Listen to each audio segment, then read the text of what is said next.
اس کو میں نے بتایا کہ ہندوستان تو نہیں کنڈیم کر رہا، امریکہ کا وہ اسٹریٹجک ایلائی ہے، کوڈ کا ممبر ہے، وہ تو نہیں کنڈیم کر رہا، تو ہمیں نیوٹرل رہنا چاہیے جو ہندوستان رہ رہا ہے۔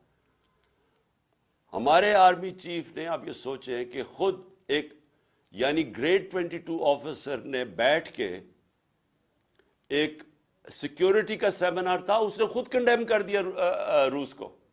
ہم ان سے سستا تیل لے رہے ہیں، اس نے کنڈیم کر دیا، اور امریکہ کو خوش کرنے کے لیے۔ اب اس سے نتیجہ کیا ہوا؟ ہندوستان کا جو مہنگائی تھی، انفلیشن تھی، وہ کوئی 7.5% تھی۔ دنیا میں تیل اوپر گیا کیونکہ لڑائی جب ہوتی رہی تھوڑا اور اوپر چلا گیا۔ ہندوستان کی انفلیشن 7.5% سے 5.5% پہ آ گئی۔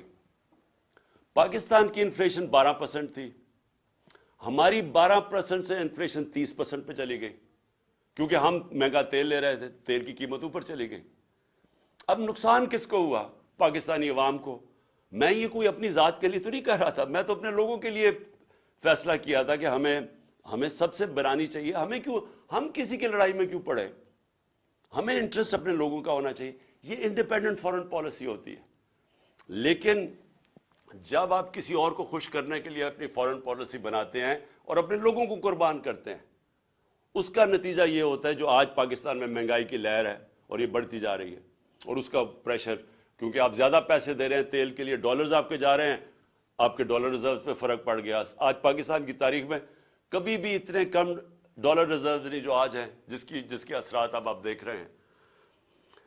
تو تیسری چیز ہے، اسٹیٹ کی ذمہ داری ہے اپنے کمزور طبقے کی حفاظت کرنا، جس کو فلاحی ریاست کہتے ہیں۔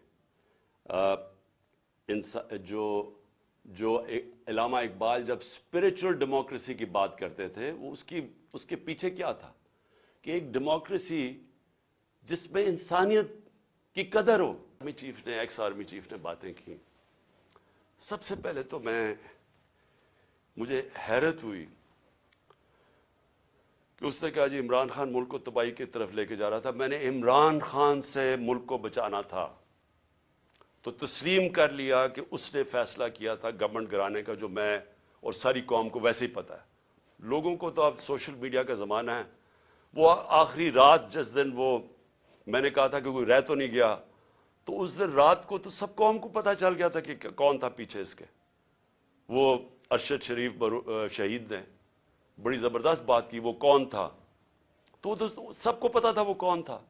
لیکن یہ نہیں میں سوچ رہا تھا کہ وہ تسلیم ہی کر جائے گا کہ وہ میں تھا۔